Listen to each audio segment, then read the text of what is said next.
ಸಜ್ಜನ ಬಂಧುಗಳೇ, ನೊಂದ ಮನಸ್ಸಿಗೆ ಸಂಜೀವಿನಿಯಾಗಿರುವ ಈ ಧ್ವನಿಗೆ ನಿಮ್ಮದೊಂದು ಲೈಕ್ ಇರಲಿ.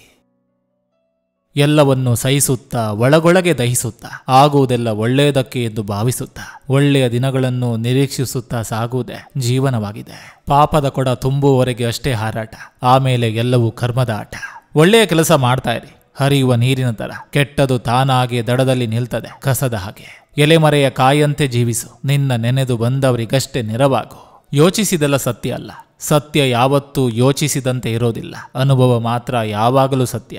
5.5 ಅಡಿ ಎತ್ತರದ ಮನುಷ್ಯನ ಘನತೆಯನ್ನು ಕೇವಲ 4 ಇಂಚು ಉದ್ದದ ನಾಲಿಗೆ ನಿರ್ಧರಿಸುತ್ತದೆ.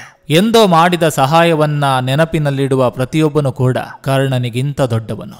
ಕಷ್ಟವೋ ಸುಖವೋ ಎಲ್ಲವೂ ನಿನ್ನ ಪ್ರಸಾದವೇ. ನೀನು ಕೊಟ್ಟದನ್ನು ಅನುಭವಿಸುವುದಷ್ಟೇ ನನ್ನ ಕರ್ತವ್ಯ. ಮುಂದೆ ಆಗುವುದೆಲ್ಲವೂ ನಿನ್ನ ಇಚ್ಛೆ. ಆ ಇಚ್ಛೆಗೆ ವಿರುದ್ಧವಾಗಿ ನಡೆಯುವ ಶಕ್ತಿ ನನಗಿಲ್ಲ. ಆದರೆ ಬಂದ ಕಷ್ಟಗಳನ್ನು ತಡೆದು ನಿಲ್ಲುವ ಶಕ್ತಿಯನ್ನು ಕೊಡು ಭಗವಂತ. ಬದುಕು ಬದಲಾಯಿಸಬೇಕು ಅಂತ ಅಂದುಕೊಂಡಿದ್ರೆ ಅದಕ್ಕೆ ಹಣ ಬೇಡ, ಯೋಚನೆ ಬದಲಾದ್ರೆ ಸಾಕು.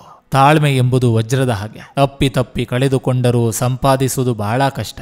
ನೀವು ಮತ್ತೊಬ್ಬರಿಗೆ ಕೊಟ್ಟದನ್ನು ನೆನಪಿಟ್ಟುಕೊಳ್ಳದಿದ್ದರೂ ಪರವಾಗಿಲ್ಲ, ಆದರೆ ನೀವು ತೆಗೆದುಕೊಂಡದನ್ನು ಎಂದಿಗೂ ಮರೆಯಬೇಡಿ.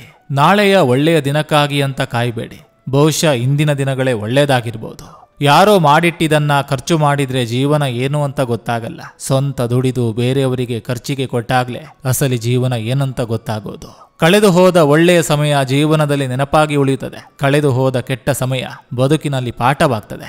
ಅದೆಷ್ಟೇ ಕಷ್ಟಗಳು ಬಂದರೂ ಸರಿಯೇ, ಧೈರ್ಯ ಕಳೆದುಕೊಳ್ಳಬಾರದು. ಉದುರಿದ ಎಲೆಗಳು ಎಂದು ಬೇರನ್ನು ಅಲುಗಾಡಿಸಲಾರವು.